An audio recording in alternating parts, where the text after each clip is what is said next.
Hey everyone, I hope you're having an awesome day. Today I'm coming to you and, as promised, speaking about websites.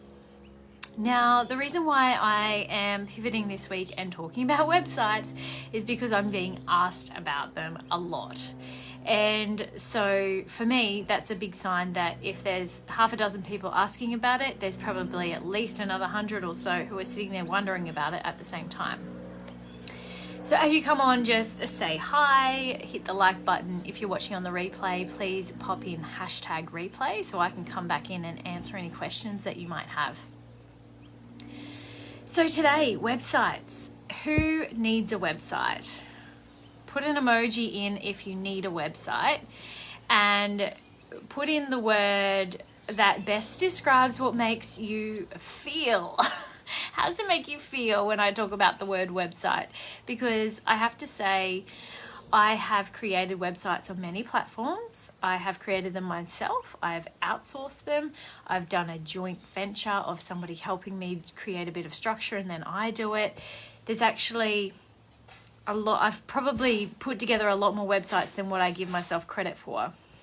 So as far as like who could be talking about this sort of stuff, I feel like I'm pretty well qualified to speak about websites today, just when I think about my past history with them. So you've popped your emoji in, you've told me what your emotion is about it. Now tell me what platform you're using. Do you use Wix? Do you use Squarespace? Do you use WordPress? Do you use something else? I'd love to know what platforms you're using today, because that really helps me give you really specific advice around the platform that you're using. So if I'm speaking about Squarespace, for example, I know that they're just about to bring out some really cool upgrades where there's going to be a members area, where there's going to be other bits and bobs that will be changed. And I actually pretty much, if I were to choose a platform, I would say that Squarespace for me is the better one that I've used, mainly because I like how clean and easy it is to add things and take things away.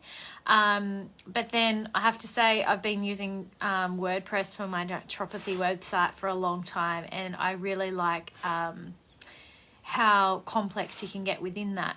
So, you know, there's pros and cons to each one. If you're a beginner and you're doing your own, it's probably best to go with a Wix website because it is the easiest to drag and drop and change things around so that it looks the way that you want it to look. So I would suggest that number one, you get some photos done. Now, photos with a white shirt on is what is most important for most people's brands, because it helps you to stand out and it also helps you to be seen as a professional as well as someone who's personable. Because the most important thing is when somebody lands on your website, they want to know straight away, who are you and can you help them? And if you're not capturing them within the first 8 seconds, they're likely to click away. So what is it that they're landing on straight away, and what do they see and what do they read? And are they going to be attracted to the words that are on the screen, the picture that's on the screen? Is it too busy? Is it not busy enough? You want to really capture that within that first header that the person lands on. Hey Amanda. Now, straight underneath that, you want to make sure that you've got a call to action button, because a call to action encourages them to either make an appointment or to download your free PDF on whatever that might be, whatever your niche needs. It needs to be something that is actually quite valuable to them as well. Like, let's say that you serve busy mums. A pre-prep meal guide, you know, like, is this going to serve her or is this going to stress her out? You need to go through all the different scenarios that the person who your niche, when they land on there, how are you going to serve them best? How are you going to make life easy for them, and how are you going to help solve their problems? These are the sorts of questions you need to keep answering as you're formulating your website. Because as they start scrolling down, you want to make sure that they're starting to get to know you. You want to make sure that your story is in there so that you're relatable. One part of my website, my naturopathy website, is my journey with adrenal fatigue and with thyroid things. And a lot of women will book in because they're like, I just think that you're going to get where I'm at with my thyroid, or I just think that you're going to get where I'm at as far as this adrenal fatigue is. Like, it's unrelenting. And they're a particular type of woman who's fairly similar to me, who tends to burn the candle at both ends, and I get where they're coming from. So there's like this relatability. You've got to be relatable. The other part being, yes, it's important to have your services on there, but just be brief with your services. You want to have plenty of white space because a lot of people are busy and they want to be able to scroll straight to the spot that speaks to them and is solving their problems, and you want to be able to step them through your website in a way that takes them on a journey. So in that next part, you want to talk about what sorts of things you do and what sorts of people you help and how you help them. And it doesn't need to be long-winded.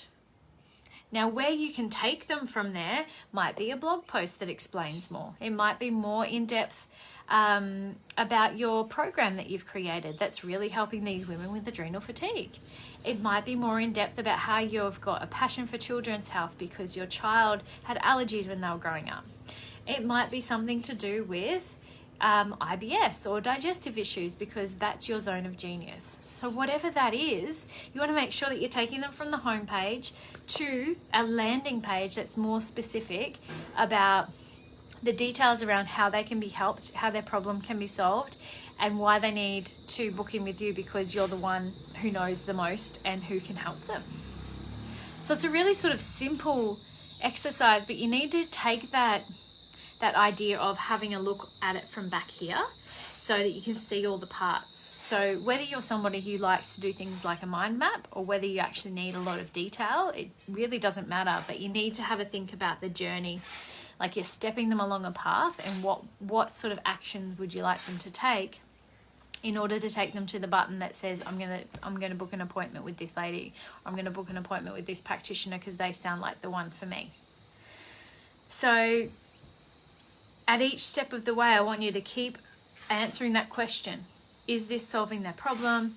Is this offering them the right thing of what they're actually looking for? Because you think about how you consume information. I'm a skim reader. I don't want loads of busyness on a page. I click away from that.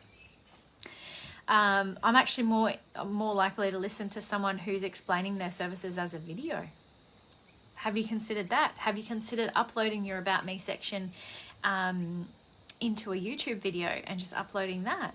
And then people can literally get to hear what your voice sounds like. They can get to know like a bit of your story and a bit about how naturopathy or nutrition or whatever your modality is, they get to learn about how that works for them. Because I have to say, this year, this is one of the years where I've had the most amount of people who have never seen a naturopath before and have booked in. Yes, I still get lots of repeat clients, but since COVID, I would say there's been at least, getting upwards of about 30 new clients who have never seen a naturopath before.